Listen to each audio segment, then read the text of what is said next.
dia, gente. Feliz semana. Ora, Senhor Jesus, Deus maravilhoso, cabeça que gravamos a tua palavra em nome de Jesus, amém. O livro, é um livro de 1 Pedro, capítulo 1. E eu vou acompanhar aqui na vigília, tá, de ontem, que eu vou mostrar um pouquinho.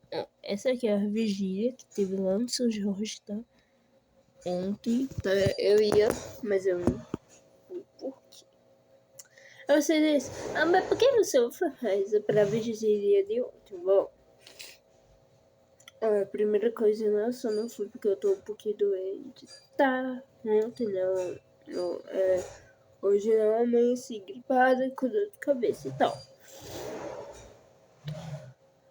E, gente, ó, aí, eu também não fui, pra vigília porque começou de 10 horas da noite. Começou 10 horas da noite e acabou de que outro, 5 horas da manhã. Hoje que acabou, então vamos lá acompanhar o pastor Israel. Vamos abrir a palavra do Senhor e eu creio que nesta noite várias vezes a palavra de Deus vai falar ao nosso coração, à nossa mente. E o primeiro texto que nós vamos ler nessa noite está na carta que o apóstolo São Pedro escreveu, e está aí no capítulo 1, verso de número 3. Vamos inclinar a fronte para uma oração. A Ti, Senhor, gratidão e louvor por mais um dia que o Senhor nos deu. Dia esse que foi dedicado à adoração ao Teu nome. E Teu povo aqui em Santa Cruz, na igreja do São Jorge, toma o propósito de separar esta noite para estar mais perto do Senhor, para renovar a sua aliança, a sua fé, a sua esperança e também crescer como cristão na sua identidade missionária, se preparando assim a cada dia para o encontro com Jesus, mas também para se tornar instrumento de luz e de bênção onde quer que estiver. Portanto, Senhor Deus, vem estar conosco aqui. Nós já te buscamos através dos louvores, de orações, mas mais uma vez, ao abrir tua sagrada palavra, queremos pedir que nos ilumine. Que da mesma forma que o Espírito Santo inspirou os autores bíblicos, que nesta noite ele venha iluminar a nossa mente. E que o nosso coração, o coração de cada jovem irmão, criança, adulto que está aqui, esteja sensível para receber as tuas orientações. E que ao final desta noite, no raiar de um novo dia, eles possam voltar para a sua casa, para a sua lida, para o seu dia a dia, comprometidos em ter uma identidade cristã, uma identidade missionária, para alcançar pessoas e se preparar para a eternidade. Manifesta o teu poder, os teus milagres em nossa vida, agora e sempre, pois pedimos em nome de Jesus. Amém. Livro de 1 Pedro, capítulo 1, verso número 3, diz assim, ó, bendito Deus e Pai de nosso Senhor Jesus Cristo, que segundo a sua muita misericórdia, nos regenerou para uma viva esperança, mediante a ressurreição de Jesus Cristo dentre os mortos, para uma herança incorruptível, sem mácula, imarcessível, reservada no céu para vós outros, que sois guardados pelo poder de Deus mediante a fé para a salvação preparada para revelar-se no último tempo. Nisso exultais, embora no presente por breve tempo, se necessário, sejais contristados por várias provações, para que uma vez confirmado o valor da vossa fé, muito mais preciosa do que o ouro perecível, mesmo apurado por fogo, redunde em louvor, glória e honra na revelação de Jesus Cristo, a quem, não havendo visto a mais, e no qual não vendo agora, mas crendo exultai com alegria indizível, cheio de glória, obtendo o fim da vossa fé, a salvação da vossa alma. Capítulo 2, verso de número 9 diz, vós, porém, sois raça eleita, sacerdócio real, povo, nação santa, povo de propriedade exclusiva de Deus, a fim de proclamares as virtudes daquele que vos chamou das trevas para a sua maravilhosa luz. Vós sim, que antes não eres povo, mas agora sois povo de Deus, que não tinhas alcançado misericórdia, mas agora alcançastes a misericórdia. Amém? Esse texto, os textos que nós lemos aqui da carta de Pedro, tem a autoria o próprio apóstolo Pedro. E todos nós conhecemos a história desse discípulo. E eu penso que em algum momento da nossa caminhada cristã, a gente acaba se identificando com Pedro. Pedro foi uma figura marcante entre os discípulos. Provavelmente ele era um dos mais velhos, se não o mais velho dos discípulos. Era respeitado e ele tinha assim uma atitude assim muito proativa. Ele sempre queria estar respondendo, participando na frente. Eu pergunto, você consegue se lembrar de algum evento, de alguma experiência do apóstolo Pedro?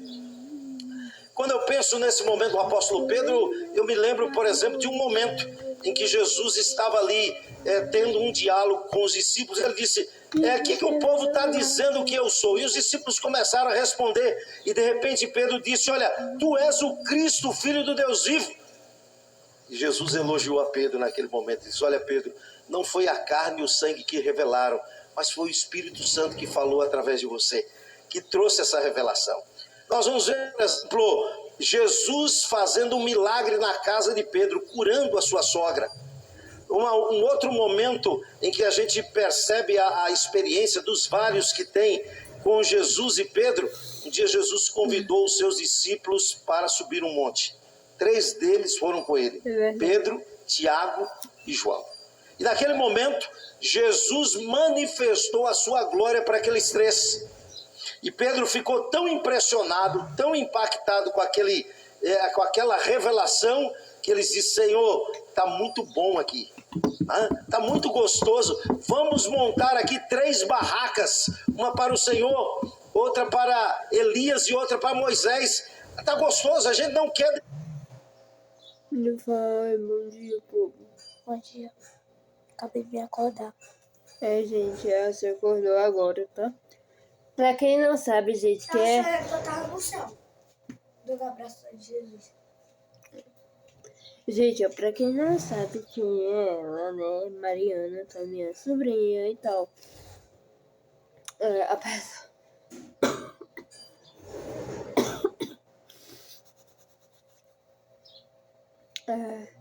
Apesar, né, gente, que ela é a maior... tipo assim, ela é a maior sobrinha de todos, né? Porque... ela é a sobrinha mais velha, né, que eu tenho. Então, ela foi uma das sobrinhas mais velhas, né, que eu tive. Então, ela foi a maior, né, de todos, porque ontem, né, ela dormiu aqui, né, ela dormiu comigo, né, porque quer ter sobrinha é bom demais, é porque se a pessoa tiver segredo, a pessoa conta pra eles, né? E conta também pra quem? Para os amigos. Descer do monte, vamos ficar aqui. Mas Jesus disse, a nossa missão não vai se cumprir aqui, a gente precisa descer. Depois nós vamos ver outras e outras cenas, mas uma outra que dou de destaque é que Pedro, nessa impetuosidade, né? nesse jeito que ele tinha de sair na frente, um dia Jesus estava falando, olha, eu vou entregar a minha vida. E Pedro disse, não, Senhor, não faça isso. E aí Jesus teve que dar uma regulagem em Pedro. Disse, olha, para trás de mim, Satanás. E uma cena final que destaco com vocês das últimas, por exemplo, uma outra cena que eu acho interessante de Pedro. Pedro foi o único ser humano, juntamente com Jesus, que teve a experiência de andar sobre as águas sem nenhum equipamento. Imagine, ele teve a ousadia, ele era assim, teve a ousadia de sair da zona de conforto e andar sobre as águas. Mas um dia, Jesus estava no final do seu ministério, e junto com Pedro e os apóstolos ali à mesa, e ele começou a abrir o coração, e na abrir do coração, Jesus disse, alguém aqui vai me trair. E Pedro disse, sou eu, Senhor? Ele disse, eu não vou traí-lo, eu vou com o Senhor até a morte. E Jesus disse, Pedro, te acalma, Pedro, tenha mais humildade. Pedro, vá devagar. O diabo quer cirandar você, quer derrubar você. Pedro, ore. E ele diz: Senhor, eu vou com o Senhor até a morte. Mas nós vamos ver a história de Pedro momentos depois, lá no Getsemane. Ele até tentou cumprir a palavra dele. Porque quando os soldados vieram para prender a Cristo, ele saca a espada, ele toma em punho e ataca aquele soldado Malco. Ele, na verdade, deu para atingir realmente a cabeça de Malco. Mas certamente ele, como um soldado habilidoso, se desviou, pegou na orelha. Mas horas depois de que Jesus foi aprisionado, nós vamos ver Pedro negando Jesus quantas vezes? Quantas vezes? 3 vezes. E na terceira vez o olhar de Jesus se cruzou com o de Pedro. E ele reconheceu que havia errado. Reconheceu que havia fracassado. Reconheceu que o seu orgulho, que a sua jactância, que a sua maneira de ser não funcionou. E ele saiu e foi chorar amargamente. Aí eu pergunto à minha igreja aqui reunida nessa vigília, hoje à noite, uma pergunta do texto aí que nós acabamos de ler. Eu pergunto, será que Pedro tinha uma esperança viva, sim ou não? Pedro tinha uma esperança viva, sim ou não, meu povo? Deixa eu ver vocês, alguns talvez estejam cochilando, não estão prestando atenção na pergunta que estou fazendo. Diante de vários eventos, segmentos que eu mencionei aqui, quantos acreditam que Pedro tinha uma esperança viva? Levante a sua mão aí. Quantos acreditam nisso? Ok. Pedro, ele andou com Jesus todo aquele tempo, mas de fato, deixa eu dizer uma coisa, não quero decepcioná-los, mas Pedro não tinha uma esperança viva. Fez milagres, andou com Jesus, teve ali toda aquela experiência, mas até aquele momento da morte de Cristo, Pedro não tinha uma esperança viva. A sua esperança era uma esperança transitória, uma esperança terrena. Qual era o objetivo dele juntamente com os discípulos? O seu objetivo era que Jesus tomasse o reino, que Jesus os livrasse do Império Romano, para que ele pudesse, junto com os discípulos, um sentar à direita, outro à esquerda. A esperança dele não era viva, era uma esperança transitória, terrena e passageira. E ele ficou como que frustrado ao ver o mestre não assim tomando posse, não tomando uma atitude. E eu pergunto nessa noite a meus irmãos aqui presentes, e você? Você tem uma esperança viva? Você que está nessa vigília, uma vigília de identidade missionária, você tem esperança viva ou é uma esperança transitória? Pergunte aí para o seu amigo do lado, olha para a pessoa que está do teu lado aí e pergunte assim, olha, você tem esperança viva? E aí? Tem ou não tem? Queridos amigos, nessa noite quero tomar alguns minutos com vocês. Quais são as marcas? Quais são as características? Gente, eu vou ali, tá? Gente, vamos abrir nossas Bíblias, tá? Lá no livro de João.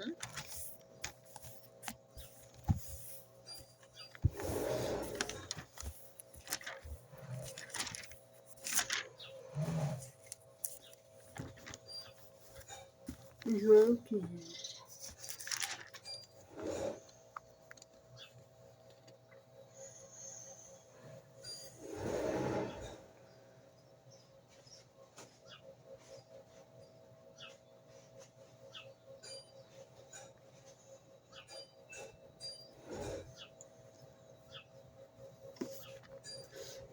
João capítulo 15.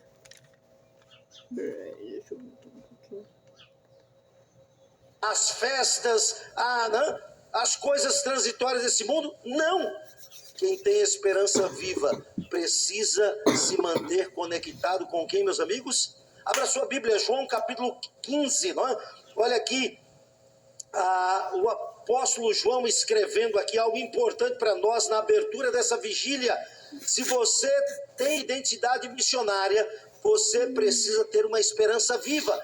E para nós termos esperança viva é necessário uma coisa muito importante. João capítulo 15, verso de número 4 diz assim: permanecei em mim e eu permanecerei em vós. Como o ramo não pode produzir fruto de si mesmo, se não permanecerdes na videira, se não permanecer na verdeira, assim nem o vós o podeis dar, se não permanecerdes em mim. Final do verso 5 diz: quem permanece em mim e eu nele, esse dá muito fruto, porque sem mim nada podeis o que, meus irmãos? Queridos amigos, nessa noite, na abertura dessa vigília, é muito importante nós tomarmos um propósito. O propósito de nos manter conectados com quem, meus irmãos? Com Jesus. Esse é o segredo de uma experiência, de uma vida cristã exitosa, vitoriosa. Não é permanecer conectado a um batismo. Batismo é importante. Ser membro de uma comunidade da igreja é importante. Mas deixa eu dizer uma coisa. Mais do que ter uma religião, eu e você precisamos ter um relacionamento com Jesus. Isso é que vai nos trazer de fato uma identidade missionária e vai redundar numa esperança viva. Olha o que diz esse pensamento de Este Dia com Deus, é uma meditação matinal de Ellen White. Ele diz assim: a primeira tarefa a ser realizada por todos os cristãos é fazer o que, meus irmãos? O que está escrito ali? Qual é a primeira tarefa? Vai ter brincadeira. É examinar as escrituras com mais fervorosa oração, para que tenham aquela fé que opera pelo amor e purifica a alma de todo o resquício do egoísmo. Se a verdade é recebida no coração, ela atua como um bom fermento, até que toda a faculdade é posta em sujeição à vontade de Deus. Qual deve ser a nossa primeira tarefa ao abrir os olhos a cada manhã? O nome dela é Qual deve ser a nossa tarefa? Nos voltar para a palavra de Deus. Nos conectar com a videira verdadeira que é Jesus. Tá aqui. Tem sido essa sua experiência? Essa tem sido a minha luta. Você sabe que eu tenho uma agenda, eu não gosto de agenda digital. Eu não sou muito dessa área de tecnologia. Então eu tenho uma agenda de papel mesmo. E nessa agenda eu coloco todo dia lá. Devocional. Exercício. E aí vou colocando as outras atividades. E de uns dias para cá, entendendo a minha necessidade e buscando uma promessa de Deus, eu coloco todo dia ali na agenda: Senhor, dá-me do teu Espírito. Porque, queridos, se nós não estivermos conectados com Jesus, nós vamos fracassar. Nós vamos perder a batalha. Nós vamos ser derrotados. Por isso, se nós temos esperança viva, a primeira coisa que temos que fazer é manter uma...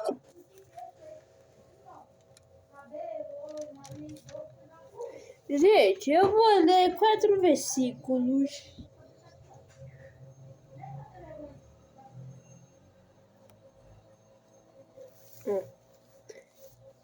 Eu sei que a gente leu o capítulo 15 de João, mas vamos ler o capítulo 14, que diz assim: não se turbes o vosso coração.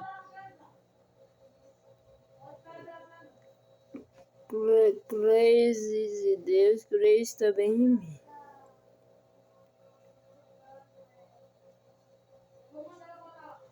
Na casa de meu pai há muitas moradas. Se não for assim, eu não teria dito, pois vos preparar-vos lugar.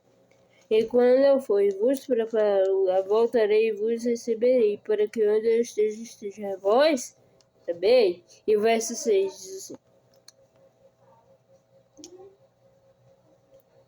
respondeu-lhe Jesus: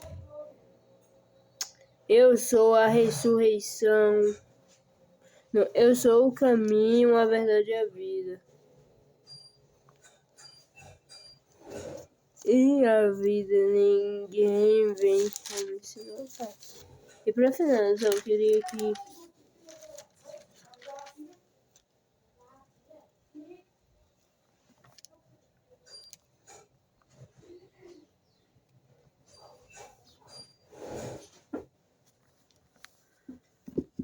o coração sacerdotal de Jesus.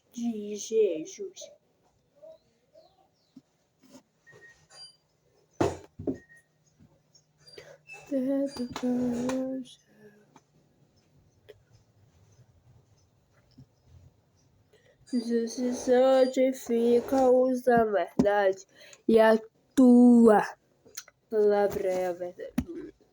Gente, eu vou parar todo o programa porque amanhã porque a gente, Mariana ela vai ser uma música para cantar na igreja dela, gente. E se você que é novato e não se inscreveu, não deixou o like, ou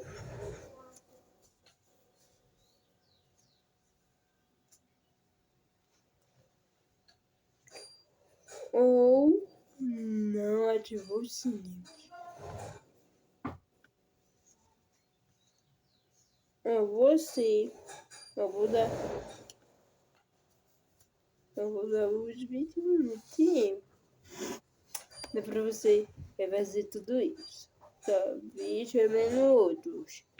Porque a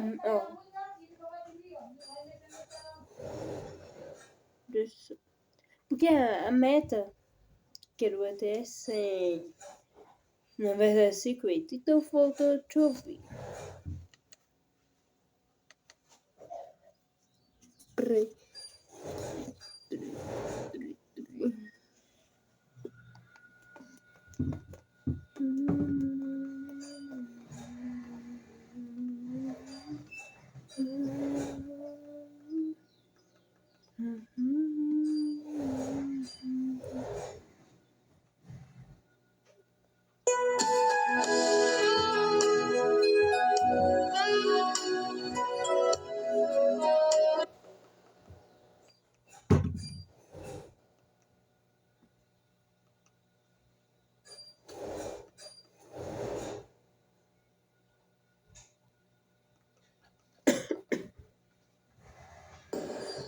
Bora para a Missão Caleb 2025.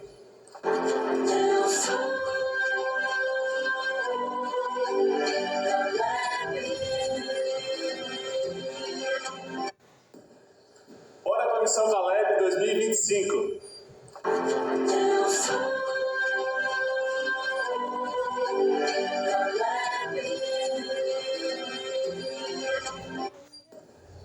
Bora para a Missão Caleb. Deus não quer que o homem e a mulher andem pelo seu coração. Deus não quer que o homem e a mulher andem pela sua visão. Tem gente que diz assim, Santo Deus me enche do Espírito. O Espírito Santo diz assim, mas já está cheio. Está cheio de vaidade, de orgulho, de mentira, de crítica, de promiscuidade. Então você não deve dizer, Santo Deus me